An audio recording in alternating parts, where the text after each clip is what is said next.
Over the years, I seem to have given the same advice about writing productivity to people again and again. So I thought I'd record a little video saying what some of those tips are. I've also written a blog on the topic, firstly for the London School of Economics, and also there's a more general one on our blog as well. There's a link to it in the notes to this video. If we haven't met, my name's Chris. I am a writing productivity coach. I'm co-founder of Prolifiko, and at Prolifiko, we help people overcome their blocks and barriers to writing. And you can kind of consider this to be our greatest hits in terms of the kind of advice that we give out. I hope it's useful. So, number one is that productivity is personal. There is no one way to get the writing done. When it comes to your process, unfortunately, in many ways, there are no silver bullets. There's no single method that works for everyone. And don't believe anyone. These could be tutors, other writers, professors, anyone who says otherwise. The most important thing for you to do is to find a process and a system that works for you right now. Not to remain wedded to a process that might have worked in the past, or not remain wedded to something that somebody else has told you to do. Always listen carefully to those people with lots of writing experience and lots of publishing experience, but don't try and mimic their process. Try to ask how they found theirs. Number two, having lots of time to write rarely leads to lots of writing. People often think that when they clear the decks to write, that they'll produce an awful lot of writing, and in our experience, that is rarely the case. Having lots of time to write can actually be just as damaging to your long-term productivity as having too little. When you give yourself lots and lots of time to write, you put yourself under immense pressure, and this pressure often leads to procrastination, which in turn leads to negativity and feelings of self-doubt. And this kind of leads me to the third tip, which is writing less is actually one of the best things that you can do for your productivity. Again, kind of relates to the last point, really.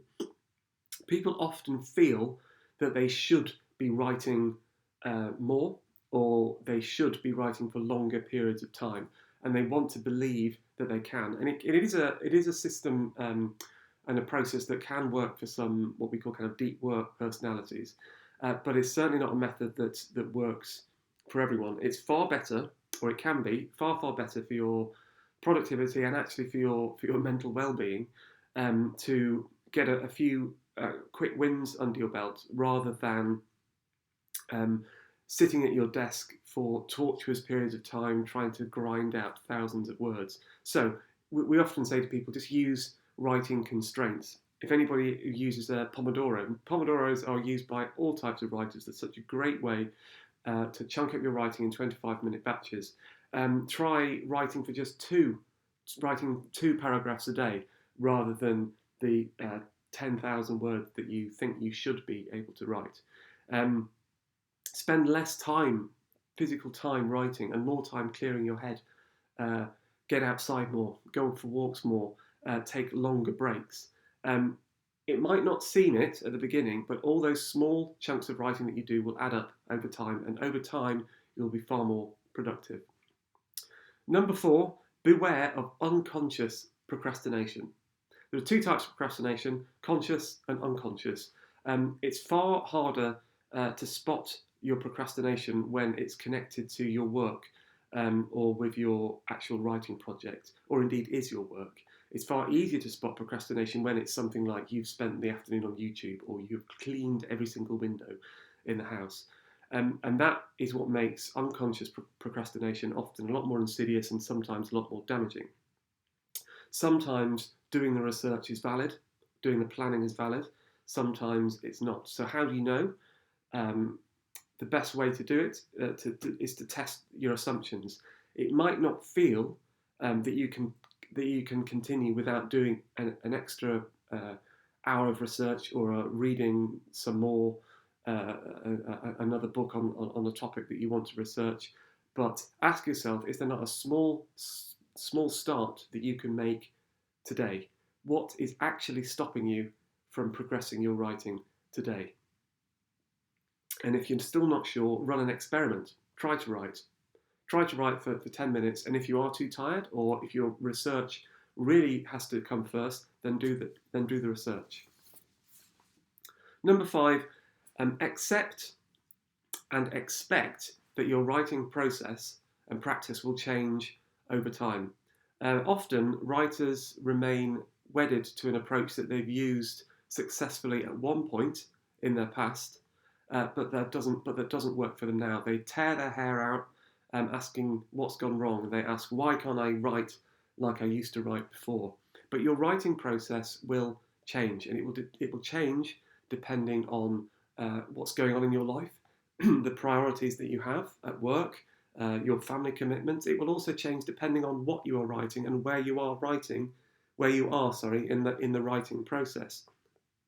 Accept this and be adaptable. Find a process that works for you right now, and don't think about being wedded to an approach that worked at one time that doesn't work for you anymore. Number 6, done is always better than perfect.